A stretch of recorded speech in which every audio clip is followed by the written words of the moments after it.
Hello students, जैसा कि आप जानते हैं आज 16 फरवरी को फिजिक्स का एग्ज़ाम हो चुका है और आप जल्दी से मिला लें कि आपने कितना सही किया है। तो चलते हैं क्वेश्चंस की ओर। सबसे पहला क्वेश्चन है कि दो आवेशित गोले एक दूसरे से d दूरी पर रखे गए हैं जो F बल लगाते हैं। यदि आवेशों को दोगुना कर दिया जाए और उनके बीच की दूरी दोगुनी कर दी जाए, दोनों चीज़ को दोगुना कर दिया जाए, तो उनके बीच लगने वाला बल है वो क्या होगा? तो उनके बीच जो लगने वाला बल है वो F होगा। तो ऑप्शन हो जाएगा इसका ए। आगे चलते हैं। अब तक पाए गए आवेश की न्यूनतम राशि होती है। तो एक इलेक्ट्रॉन पे जितनी न्यूनतम राशि होती है, एक इलेक्ट्रॉन पे जितना चार्ज होता है वही न्यूनतम आवेश हो सकता है। तो इसका आंसर है ऑप्शन सी, 1.6 इंटू 10⁻⁻19 कूलम।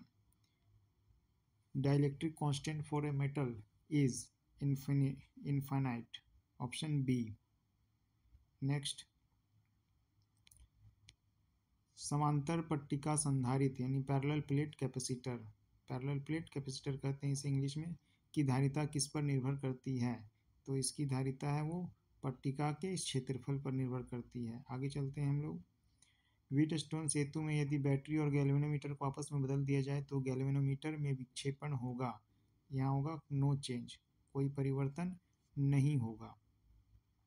आगे चलते हैं। अब क्वेश्चन नंबर 6 है, लंबाई L तथा 2L की तांबे की दो तारों की त्रिज्याएं क्रमशः R और 2R है, इनके विशिष्ट प्रतिरोधों का अनुपात होगा। तो यहाँ देखिए पूछा गया है विशिष्ट प्रतिरोध, स्पेसिफिक रेसिस्टेंस। तो स्पेसिफिक रेसिस्टेंस है वो डायमेंशन पे यानी कि लंबाई चौड़ाई मोटाई पे डिपेंड नहीं करता है, तो दोनों का ही सेम होगा, इसलिए इसका आंसर हो जाएगा सी, 1:1।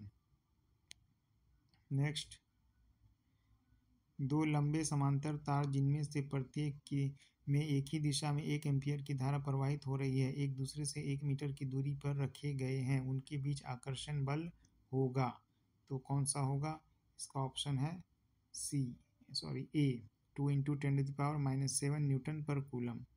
आगे चलते हैं हम लोग। चुंबकीय क्षेत्र विद्युत द्विध्रुव आघूर्ण और बल आघूर्ण के बीच संबंध होता है, इसका हो जाएगा tau equals to m cross b होता है, ऑप्शन बी। नेक्स्ट क्वेश्चन 9, एक क्षण चुंबक के अंदर चुंबकीय बल रेखाएं, इसकी दिशा होती है चुंबक के s ध्रुव से n ध्रुव की ओर। आगे चलते हैं। प्रेरित धारा की दिशा निर्धारित होती है, तो ये दोनों से होती है, फ्लेमिंग के दाएं हाथ के नियम से भी होती है और लेंज के नियम से, तो इसका option C. Weber per metre square is the unit of magnetic field, क्या हो जाएगा इसका answer? Magnetic field, option A. आगे चलते हैं। Question number 12, energy dissipated in LCR circuit is, LCR परिपथ में ऊर्जा की क्षति होती है, तो ये केवल रेसिस्टेंस के कारण, यानी option C. The peak value of alternating current is I0, its root mean square value यानी RMS वैल्यू क्या होता है? I0/√2। क्वेश्चन नंबर 14, कोहरे में फोटोग्राफी के लिए, स्पष्ट नहीं है ये क्वेश्चन है, कोहरे में फोटोग्राफी के लिए प्रयुक्त होती है, तो अवरक्त किरण, ऑप्शन बी इसका सही है। आगे बढ़ते हैं हम लोग। क्वेश्चन नंबर 15, एक विद्युत चुंबकीय तरंग में ऊर्जा कौन सा हो जाएगा? ऑप्शन सी, विद्युत और चुंबकीय क्षेत्र के बीच समान रूप से विभाजित होती है। वस्तु से बड़ा आभासी प्रतिबिंब बनता है, किसमें बनता है? अवतल दर्पण से, तो ऑप्शन बी। तरंगदैर्घ्य में वृद्धि के साथ अपवर्तनांक का मान घटता है, ऑप्शन बी। अगला क्वेश्चन है क्वेश्चन नंबर 18, द्वितीयक तरंगिकाओं की अवधारणा दी गई थी, तो हाइगेंस के द्वारा।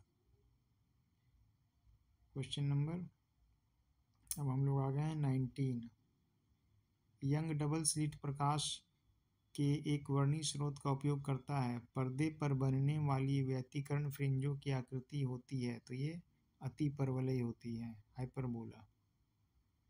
Energy of a photon is H new, option A. 25 volt और 36 वोल्ट से त्वरित दो इलेक्ट्रॉनों से जुड़े डी ब्रोगली तरंगदैर्ध्य का अनुपात होता है, तो इसका ऑप्शन हो जाएगा 6:5, 6/5, यानी option D. Question number 22, Rutherford के अल्फा कण प्रकीर्णन प्रयोग में अल्फा कणों के प्रकीर्णन का कारण बनने वाला बल है, तो इसका ऑप्शन हो जाएगा सी, गुरुत्व चुंबकीय चुंबक कूलम्ब बल, ऑप्शन बी है कूलम्ब बल। आगे बढ़ते हैं हम लोग। In a radioactive atom emits a beta particle then its atomic mass, तो एटॉमिक मास में कोई चेंज नहीं होता है, उसका एटॉमिक नंबर में चेंज होता है, तो ये हो जाएगा remains unchanged, option B. Question number 24 में चलते हैं हम लोग।